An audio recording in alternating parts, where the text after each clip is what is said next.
hear from union leaders who will introduce our general officers. Would our union leaders please gather at the podium? We're looking for Larry Purtill, President of the National Education Association of Rhode Island, and Patrick Crowley from the Rhode Island AFL-CIO.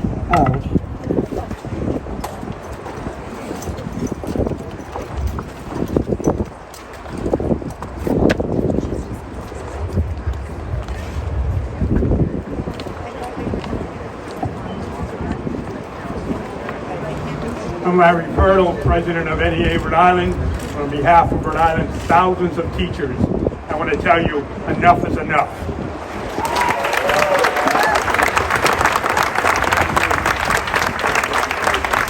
Every parent, the tens of thousands in Rhode Island and millions across this country, has a right to put their child on the bus in the morning or drop them off at the school door and expect they will return later that afternoon. Right. That is a basic right that every parent has.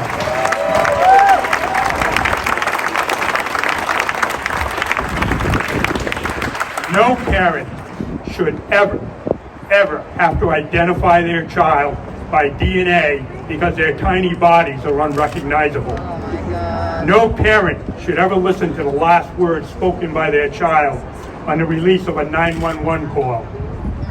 No parent should ever hear that their child had to smear blood on them from a dead classmate to play dead to avoid being shot and killed.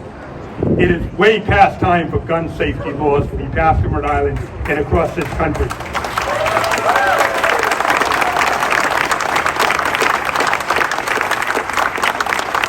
It is not about gun control, it is about gun safety.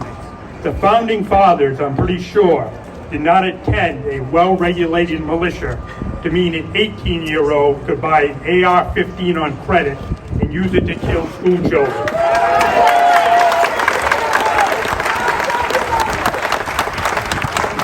The next shooter is already planning his attack. Not another hour can be wasted. How many more times does it have to happen before we act?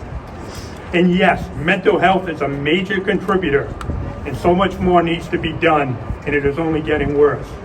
But every other nation has mental health issues as well, and what they don't have is mass murder by gun. When faced with a mass shooting, they pass gun safety laws to almost eliminate mass killings in their countries. Canada is passing new gun laws based on what happened in the United States. They know we are not arming teachers. Think not only how dangerous that is, but how stupid it is as well. Our military and police are trained and outfitted with tactical gear, yet Mrs. Robinson, the kindergarten teacher in room 101, is going to be trained to stop a killer outfitted for war? No. And what happens when a substitute comes in? They stop by the office, pick up room keys, lesson plans, and a gun? Let's stop with the idiotic ideas and pass what works.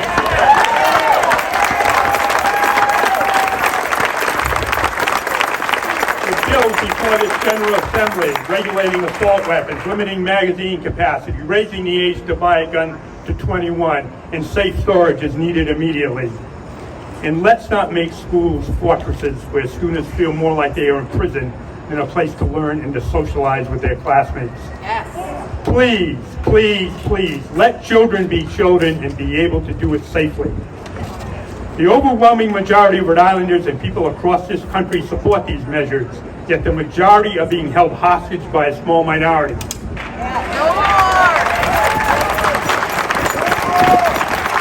Some want to ban books and curriculum that teaches history in our schools, yet books and history lessons never killed a student. The time is now to ban what does kill students. We need to stop with the politicians who are more concerned with filling their coffers to get elected than the safety of our citizens, especially our children.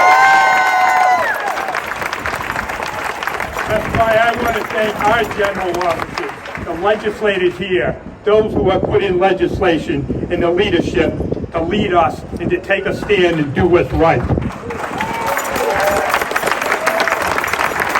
Rhode Islanders and all Americans should be able to go shopping without the fear of being killed, to go to their house of worship without fear, and every parent that drops their child off at school in the morning or puts them on a bus has the right to expect them to return safely that afternoon. The time to act is today. Tomorrow, next week, next month may be too late. Our children deserve nothing less from us.